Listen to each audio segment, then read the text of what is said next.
All right, great. So we're going to go ahead and get started here and welcome Dorothy. So for those of you who are joining, my name is Janencia Wood. I am the Director of Alumni Inclusion and Events for the Alumnae Association, and I'm so pleased to have you all here with us. And those of you who are watching later on, we really appreciate your watching then. Like many of you, I am tuning in from my home office. While you would not realize that, I am actually in front of Wilder as well, because we have these virtual backgrounds that we have been producing and pushing out to folks. So I will share that link with you just a little bit. So if you are interested in getting a virtual background, you should be sure to do that. Everybody, I just want to get a quick count to make sure that everybody is aware of using your chat feature. We will be accepting questions and or comments through the chat feature. So if you hover over the bottom of your screen, you will see that that chat feature. Let me not call names out. That chat feature there. And I'm just going to say a quick hello to everybody so that you can see that there are, it should be highlighting in orange for you, so it should be blinking right now at the bottom of your screen. And so if you have any questions throughout the time we're together, just go ahead and pop them in there and I'll keep an eye on those as they come in. So I am very excited to introduce Dorothy Mosby as our mystery guest. Dorothy is the Associate Dean of Faculty and Professor of Spanish. Welcome, Dorothy. Thank you, Janencia. Thank you, thank you, thank you. It's great to be here.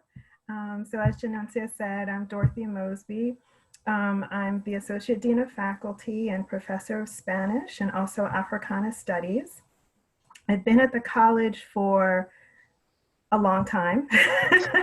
I've been at the college since 2003. You know, the work is really exciting. So I wear two hats as a faculty member and also as an administrator who works with faculty.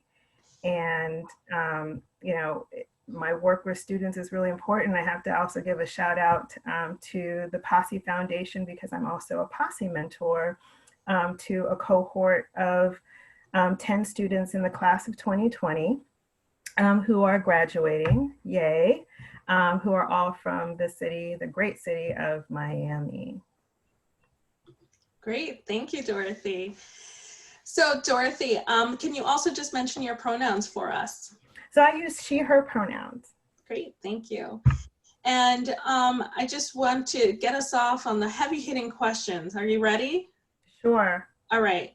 What is the best thing that's happened to you this week? Okay, this is really awesome. I think the best thing that's happened to me this week is I received a text message from a Mount Holyoke alumna who is a nurse in New York City. And the exciting text message said that she was accepted into a doctoral program for nursing for this fall. And I'm really, really, really excited and really proud that Mount Holyoke helped her get to this point in her career. Her focus is on women and nutrition, and so just knowing that she's going to be able to continue with that work is really exciting, and it's great to know that liberal arts education helped power that forward. I love that, and that's amazing, and I'm so glad. So much like many other faculty members, you know, the connection between alums and faculty members is just, it's a cornerstone for us. It really is. And so it's always nice to hear when alums are in contact with faculty members. That's excellent. So along the same lines of what today is about is, what is your go-to MNC and what do you have today as your MNC? Well, my preferred MNC is a delicious buttery chocolate chip cookie. However, I love it. However, I do not have any chocolate chips in the house. So my MNC today is, I don't know if you can see this, yes, but it is a muffin. It is a carrot apple muffin that's like filled with super healthy stuff, but it's like so good. I've got almond flour in it. I've got some rolled oats in it. pumpkin seeds, some raisins, just good stuff. I can't wait to dig in. I love it. That's great. So yes, you know, as the tradition has evolved, the students now have a variation of the standard milk and cookies. They kind of have vegetable bars and all of these other healthy options and some gluten-free options and all of those things. So it's really the evolution of MNCs. But the chocolate chip is really, it's the staple. Classic Chef Jeff cookie. Exactly, exactly. And we're really excited because we recently shared the Chef Jeff cookie recipe online. So that was fun. The Office of Admissions did that a couple of weeks ago. So we've been sharing it all along. Oh my goodness, I have to check it out. Yeah, it's really great. And from what I understand, it's the most authentic version of the MNCs. Jennifer, I see you, and I will share that recipe again. I'll make sure we get that out to everybody. Dorothy, let me just tell you that the recipe right now is floating via social media, but I will also make sure to send it out to you all so that you have it directly in your emails after this call. So Dorothy, what is your favorite place on campus? So my favorite place on campus is the garden behind the botanical garden and next to the art building. Mm-hmm. That is my go-to spot. I love to have lunch there. I love to just kind of sit and meditate there. I like to kind of snuggle up behind the bushes a little bit. There's a bench that's kind of ensconced in a tree. Yep. And I just kind of love hanging there and just reading and just sitting and just enjoying. Yes, there we are. So for those of you who can see my background, I have just changed it to the garden view. Of course, it's an evening look, which I also appreciate the diversity of different times of the day that we have with the virtual backgrounds, but this was a fun one. So yeah, I just happen to have it. That's awesome. And you know, sometimes I wander from there over to the lake just to see what the ducks and what Jorge is up to as well. So that's awesome. So what's your favorite time of year on campus? Anytime. I think anytime. I mean, I don't think there's ever really a bad time to be on campus unless there's a blizzard. But I think, you know, this time of year is great. You know, the beginning of the academic year is always a good time. You know, when we have convocation and we have all the students on campus. You know, so there's always a great time. The fall is especially beautiful. It's affirming to me. You know, the fall with the colors and you know, just the ability to take a nice long walk around campus and around the lake and look at all the fall colors and look at the ducks and look at Jorge. You know, it's always a great time to be on campus. I love that. So now for those of you who are on, thank you so much for letting me know that you couldn't see me because I made Dorothy our spotlight video. So I just wanted to take a second and share my background with you. And now I will go back to sharing just Dorothy. And I just want to say, Heather, thank you for the reminder. It is actually Pangy Day, so happy Pangy Day to everybody. Yeah. We have been sharing different videos and images on social today just to commemorate the day. Although it is cold and it is rainy once again for Pangy Day, so that is sad, but it's even more sad that we're not actually on campus celebrating. But speaking of which, Dorothy, what do you miss the most about being on campus? Oh, I miss everything, and I miss people. I miss our students, especially our class of 2020, and just walking across college, you know, the campus, and seeing colleagues and students and friends and nature and fresh air. Like the most I get to walk is from my upstairs to maybe the mailbox over the course of the day. And, it's not quite the same, and I really do miss it, and I look forward to being back on campus and reconnecting, with our community. Yeah, I can definitely say that I feel some of that same loss, if you will, around the moments that you just casually run into folks at the dining common or at the pub. And that's where I do my most socializing, because it's around food and I love it. So if you haven't been to campus in a while, hopefully we'll get you back on. But certainly the hustle and bustle of the campus life is really sad to not be around anymore. For the time being, we're going to be optimistic and hopeful that we'll be ripping and roaring sooner rather than later. Yeah. Oh, I didn't know specifications on dates there. I'm optimistic. Keep it flexible. Exactly. So I am reminded, thank you, Jane, that Pangy Day is actually a newer tradition. So not everyone has experienced Pangy Day. Dorothy, do you know a little bit about Pangy Day that you can share with us? I don't. I just know that it's a fun time. It really is. It's like the mark of spring. Yes. For the campus community, and it's a time when we can all be outdoors and just kind of enjoying, sitting on the green and the music and the maypole, and lunch, most importantly. But yeah, as far as the origins, I have to say I have to plead ignorance on that. As do I. It's one of those traditions, but I love Heather. Thank you so much. She is confirming that actually Pangy Day started in the 80s. And Heather, thank you for sharing that link with us. So she's shared on the chat what the origin of Pangy Day is, and that tradition. So I love that. Speaking of traditions, is there a particular tradition that you favor over others, Dorothy? I think, and this is just me, faculty member, greedy self-interest, but I think it's the department at home. Oh yeah.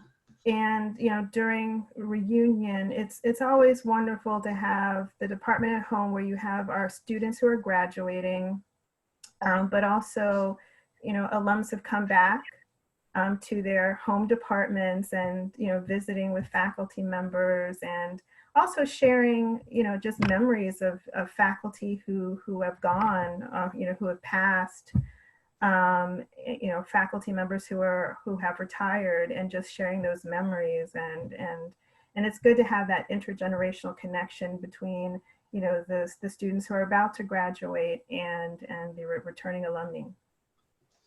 Absolutely. And you know what, so as the office that coordinates reunion, and I believe Janet's on with us, kind of helping me out today, but it's really sad for us. I know no more sad, actually. We don't even have a blip comparatively to the alums that aren't going to come back this year, but we are, Janet's celebrating her 6th year, and this would have been her 6th reunion. It would have been my 5th reunion. So it's kind of sad that we aren't able to celebrate with our alums this year. But we're fingers crossed that we'll have a plan for enjoying and celebrating with those classes later on. Yeah. So as a faculty member, I think you have a really unique perspective around what's going on with students. Are you getting a sense of how folks are transitioning between this on-campus in-person experience to this virtual one at all? I have to say that, for a great number of members of the faculty and student community, this has been, it's been a disruption. And anytime you have a disruption, it's hard. It's big change. But I think people are taking it in stride. And dealing with the changes in the best way that they possibly can. Because it's not just a change of being away from campus, but going back to home and environment, and also basically sheltering in place or staying at home, for the most part.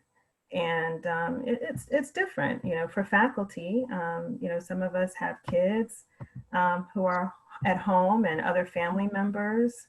So it's a change from the everyday. But I do want to say that, we are optimistic and look forward to a time when we can all be together back in the community together, because we are a residential college, and we know that there's great value to that, and there's great value to the work that we do face to face and in person. We're offering terrific instruction online. The faculty, made a tremendous pivot, to convert their face-to-face teaching and interaction with students to this new environment. But we really do want to be physically back in the classroom, together and engaging, with our students face to face.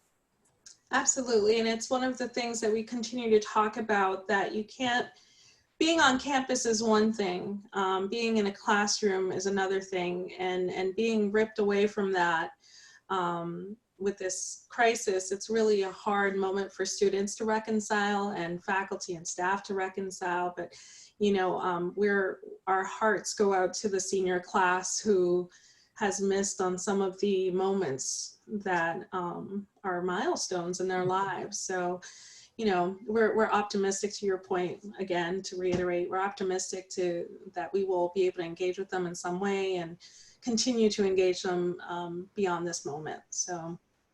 So folks, just as a reminder, if you have any questions for Dorothy, you should be able to submit those via the chat while we continue on through our conversation. So Dorothy, is there anything special or anything that you all are looking forward to over the next 30 days or so as you transition from finishing classes and, gearing up for the summer? I don't know what that looks like for you. That's a good question. I'm not sure what it looks like for me either. I think what we're really looking forward to next week is just sort of ramping up the courses, for the semester, but also really trying to look ahead as well.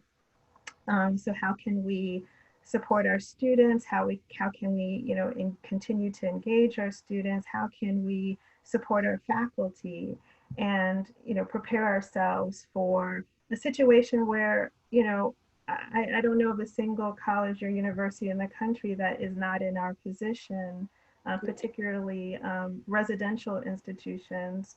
We're all in the same boat, and we're all asking each other and ourselves the same question, about what will the fall bring for us. And so that's what we are going to be actively working on for the next 30 days is thinking of different scenarios for what the fall could mean for us.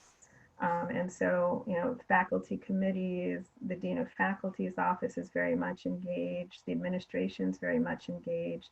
And so we're all sort of, kind of working together to move ourselves forward, move this institution forward, but most importantly, being in support of our students and our faculty. Absolutely. Nancy has just chimed in and wondering if you can talk about how the college is trying to keep students connected beyond classes. I know I can speak to that, but I'm sure Dorothy, you have some views on that as well. So what I can share is that the office is the Division of Student Life has really taken some of those organizations and activities and events that bring people together and have moved them online. And so there's still an engagement with community, but it just looks a little different. So instead of being in a room face to face with one another, you are in this virtual space, on Zoom or Google Hangouts, engaging with one another and sharing with one another. I was in a meeting yesterday. Some of the times the days just seem like they're all blended together. All one. Yesterday with the Dean of Religious and Spiritual Life, Annette McDermott, and, she was talking about how the interfaith lunches, which is a Wednesday tradition, Wednesday afternoon tradition, has moved online and it's been successful. And, in those types of spaces, there is the intimacy and the connectivity and the connection that people have with one another.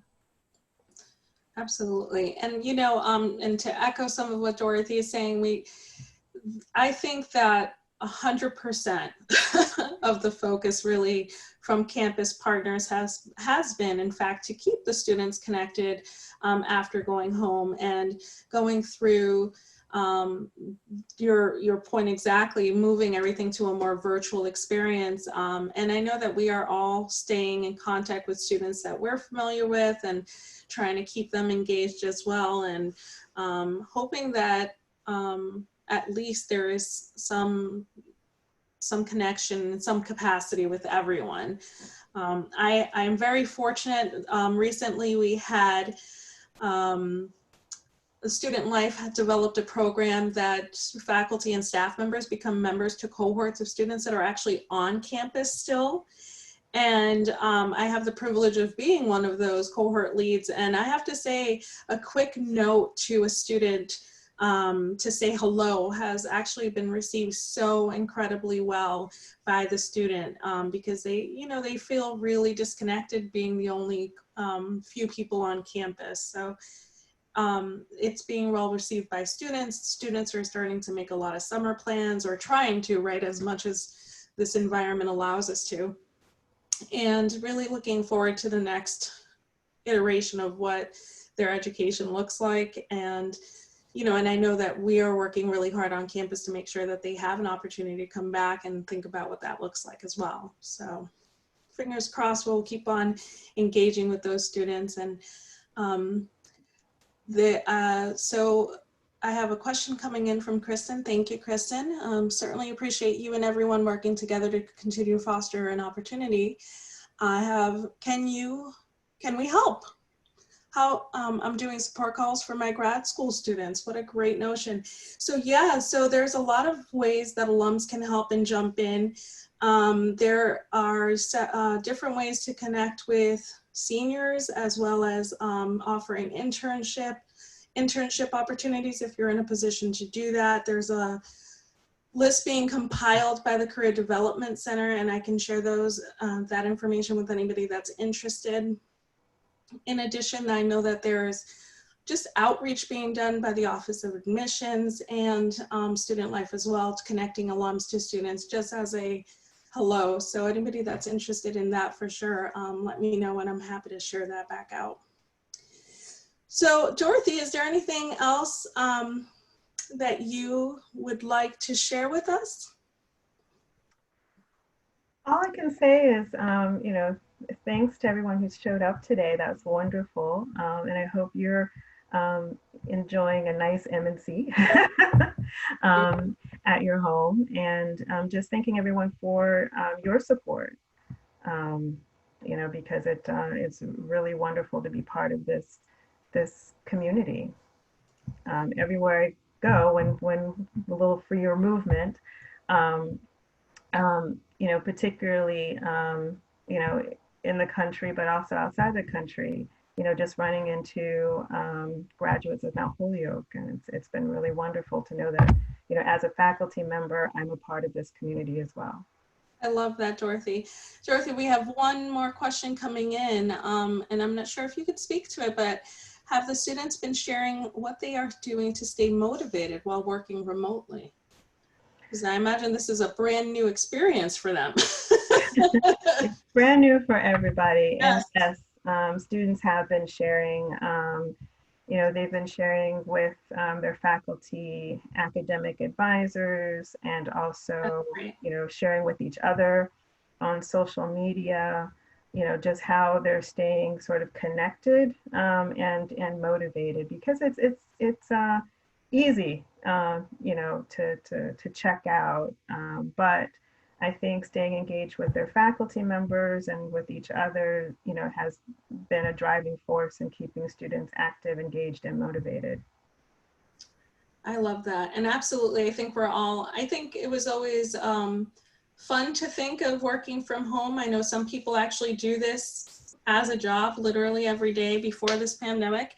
I'm not the one.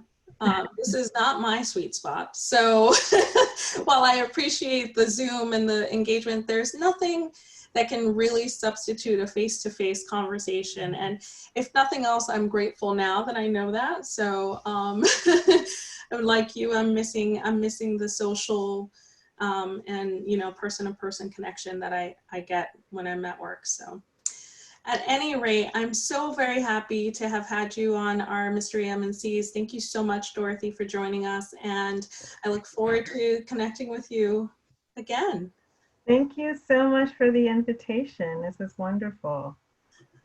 Absolutely. And for those of you who are online, thank you so much for joining us. And we hope that you will continue to do so. We have some pretty interesting folks coming in as we continue to build our excellent panelists, special guest panelists. So thank you all for being here. And I hope you have a wonderful rest of your Friday afternoon. Thank you all so much.